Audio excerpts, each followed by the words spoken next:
প্রায় অনেক মানুষেরই কমন একটি প্রবলেম হলো তারা বলেন কিছু খেতে পারি না, শুধু বুক জ্বালা পোড়া করে, গ্যাস্ট্রিক হয়। তো আজকের এই ভিডিওটিতে জেনে নেব এর সমাধান কি। তো ভিডিওটি শেষ পর্যন্ত দেখতে থাকুন। আমাদের অনেকেরই খাবার পরে বুকের মাঝখান থেকে জ্বালা পোড়া শুরু হয়। এই রোগটিকে আমরা বিভিন্ন নামে জেনে থাকি। কেউ বলে গ্যাস্ট্রিক, কেউ আলসার, কেউ আবার বলে অ্যাসিডিটি, আবার কেউ বলে হার্টবার্ন ইত্যাদি। তো প্রথমেই জেনে নিই কেন এই সমস্যাটা হয়। বুক জ্বালা পোড়ার পাশাপাশি মুখে টকটক লাগতে থাকে, পেট ফাঁপতে পারে, বমি বমি ভাব হতে পারে, বারবার ঢেকুর আসতে পারে, আবার কারো কারো বারবার কাশি বা হিচকি হয়, মুখের দুর্গন্ধ, শ্বাস নিলেও দুর্গন্ধ আসে। তো এবার বলি এই সমস্যাটা কেন হয়। আমরা যখন কিছু খাই সে খাবার পাকস্থলীতে যায়, আর পাকস্থলী কিছু অ্যাসিড এবং আরো কিছু জিনিস তৈরি করে খাবার হজম করার জন্য। অ্যাসিড আর খাবার দুটোই পাকস্থলী থেকে নিচের দিকে নামতে থাকে। তবে যদি এই অ্যাসিড নিচের দিকে না নেমে গলার ওপরের দিকে উঠে আসে, তখন আমরা বুক জ্বালা পোড়া অনুভব করি। পাকস্থলীর অ্যাসিড কেন নিচের দিকে না নেমে ওপর দিকে উঠে চলে আসে? কোনো কারণ ছাড়াই এমনটা হতে পারে। আবার কিছু কিছু জিনিস এই সমস্যা সৃষ্টি করতে পারে বা বাড়িয়ে দিতে পারে। যেমন নির্দিষ্ট কিছু খাবার থেকে এগুলি হতে পারে। কারো কারো অতিরিক্ত তেল ঝাল মশলাযুক্ত খাবার থেকে বুক জ্বালা পোড়া শুরু হয়, আবার কারো কারো চা কফি খেলে অসুবিধা শুরু হয়। বিভিন্ন জনের বিভিন্ন রকমের প্রবলেম। যারা ধূমপান করেন তাদের এই সমস্যা বেশি দেখা দেয়। যদি অনেক টেনশনে থাকেন সেখান থেকে এরকম সমস্যা হতে পারে। আবার আপনার ওজন যদি স্বাভাবিকের থেকে বেশি হয় তাহলে এই সমস্যা হতে পারে। এবং যারা গর্ভবতী তারা প্রায়ই এই সমস্যায় ভোগেন। এবং নির্দিষ্ট কিছু ওষুধ আছে যেগুলো খেলে এই সমস্যা তৈরি হতে পারে। তো এখন আমরা জেনে নেব ঘরোয়া উপায়ে কিভাবে এই সমস্যা দূর করতে পারবো।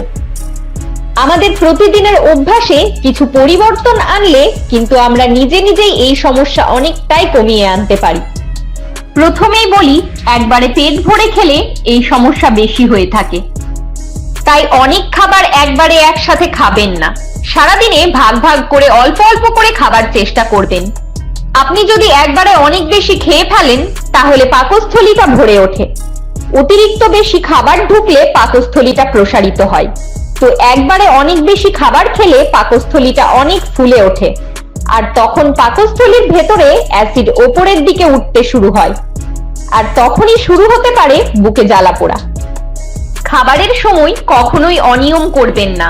খাবার না খেলে পাকস্থলীতে আরেকটা রোগ হবার সম্ভাবনা বেড়ে যায়, যার নাম হলো গ্যাস্ট্রিওটিস। এ রোগে পাকস্থলীর গায়ে ক্ষত দেখা যায়, ইনফেকশন হতে পারে, আর এই রোগ হলে আপনার পেটে জ্বালা পোড়া বা পেটে ব্যথা হতে পারে। আপনার পক্ষে তো বোঝা সম্ভব না জ্বালা পোড়া কেন বা কোন কারণে হচ্ছে। তাই পাকস্থলী সুস্থ রাখতে আপনাকে নিয়ম করে সময় মতো খাওয়া দাওয়ার অভ্যেস গড়ে তুলতে হবে। আবার অনেকের মাঝেই একটা ধারণা আছে, যাদের সমস্যা তাদের জন্য প্রায় সব খাবারই নিষেধ। তাদের শুধুমাত্র সেদ্ধ বা তেল মশলা ছাড়া খাবার খেতে হবে। এই ধারণাটা কিন্তু সম্পূর্ণ ভুল। সঠিক নিয়মটা হলো এক একজনের জন্য এক এক রকমের সমস্যা, আবার এক একজনের জন্য এক এক ধরনের খাবারের সমস্যা সৃষ্টি করে। যেসব খাবারে আপনার বুকে জ্বালা পোড়া শুরু হয় আপনি শুধু সেই সব খাবার এড়িয়ে চলবেন। সেটা হতে পারে মশলা দেওয়া বা অতিরিক্ত তেল ঝাল যুক্ত খাবার, বা বিভিন্ন ধরনের ফাস্ট ফুড, বা অতিরিক্ত চিনিযুক্ত খাবার।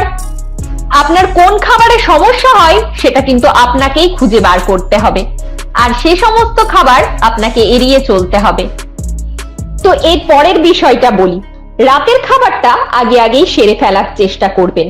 ঘুমোতে যাওয়ার অন্তত 3 থেকে 4 ঘন্টা আগে।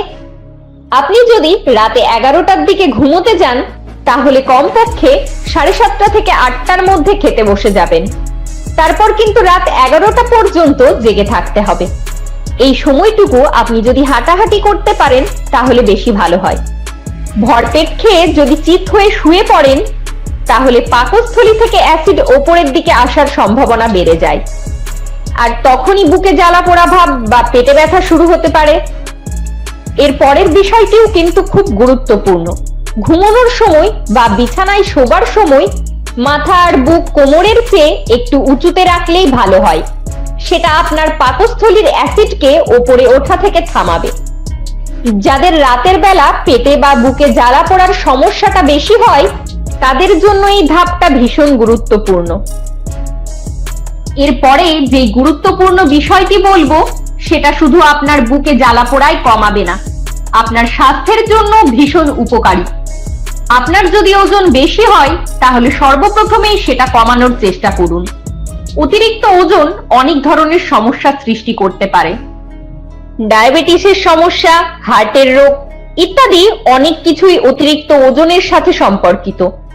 তাই ওজন কমিয়ে ফেলা এবং কমানোর পর সেটা ধরে রাখাই শ্রেয়। আপনার বুক জ্বালা পোড়ার সমস্যার সমাধানেও এটা অনেক বেশি সাহায্য করবে। আপনি যদি ধূমপান করেন তাহলে সর্বপ্রথমেই আপনাকে ধূমপান বন্ধ করতে হবে। গবেষণায় দেখা গেছে যারা ধূমপান কমিয়ে ফেলে বা বন্ধ করে দেয় তাদের এই সমস্যা অনেক অংশেই কমে যায়। আর ধূমপানও নানা ধরনের রোগের কারণ। তাই এই অভ্যেসটিও যত তাড়াতাড়ি পরিত্যাগ করতে পারবেন ততই ভালো। তো এতক্ষণ বললাম জীবন আচরণে কিছু পরিবর্তন আনার কথা। তবে এক একজনের এক এক রকমের সমস্যা, আর সবার রোগ এমন অবস্থাতেও থাকবে না যে শুধু জীবন আচরণের পরিবর্তনেই তা সেরে ফেলা যাবে। এর পাশাপাশি আপনার ওষুধেরও কিন্তু সাহায্য হতে পারে। তাই এই সমস্যা যদি খুব বেড়ে যায় তাহলে এটিকে অবহেলা না করে অবশ্যই ডাক্তারের পরামর্শ নেওয়া ভালো। তবে ওষুধের পাশাপাশি আপনাকে এইসব ধাপ অবশ্যই মেনে চলতে হবে। তো এবার বলি কোন কোন লক্ষণ দেখা দিলে চিকিৎসকের পরামর্শ নেওয়া অত্যন্ত প্রয়োজনীয়। আপনার বয়স যদি 55 বা তার ঊর্ধ্বে হয়ে থাকে তখন আপনি চিকিৎসকের পরামর্শ নেবেন। আর কিছু লক্ষণের কথা আপনাকে মাথায় রেখে চলতে হবে। এগুলো দেখা দিলে যত দ্রুত সম্ভব আপনাকে অবশ্যই চিকিৎসকের পরামর্শ নিতে হবে। এগুলোর মধ্যে 6টা লক্ষণ আছে। তো প্রথমেই শুনে নিই সেগুলো কি কি। নাম্বার 1, হঠাৎ কোনো কারণ ছাড়াই ওজন আস্তে আস্তে কমে যাচ্ছে। নাম্বার 2, খাবার গিলতে গেলে গলায় সমস্যা হচ্ছে, গলায় আটকে যাচ্ছে। নাম্বার 3, মুখে টকটক ভাব, বারবার ঢেকুর উঠছে, বারবার বমি হচ্ছে। নাম্বার 4, বমি বা পায়খানার সাথে রক্ত দেখা দিচ্ছে। নাম্বার 5, মনে হচ্ছে পেটে চাকার মতো কিছু যেন একটা হয়েছে। নাম্বার 6, হঠাৎই শরীরে আয়রনের অভাবজনিত রক্ত শূন্যতায় ভুগছেন। তো এসব লক্ষণ দেখা দেওয়া মানে গুরুতর কিছু একটা হয়েছে এমনটা কিন্তু নয়, তবে একটা সম্ভাবনা রয়েছে। তাই অবশ্যই একজন চিকিৎসকের পরামর্শ নেওয়া অত্যন্ত প্রয়োজন। আর যদি পেটে হঠাৎ তীব্র ব্যথা হয় তাহলে রোগীকে দ্রুত হাসপাতালে নিয়ে যেতে হবে।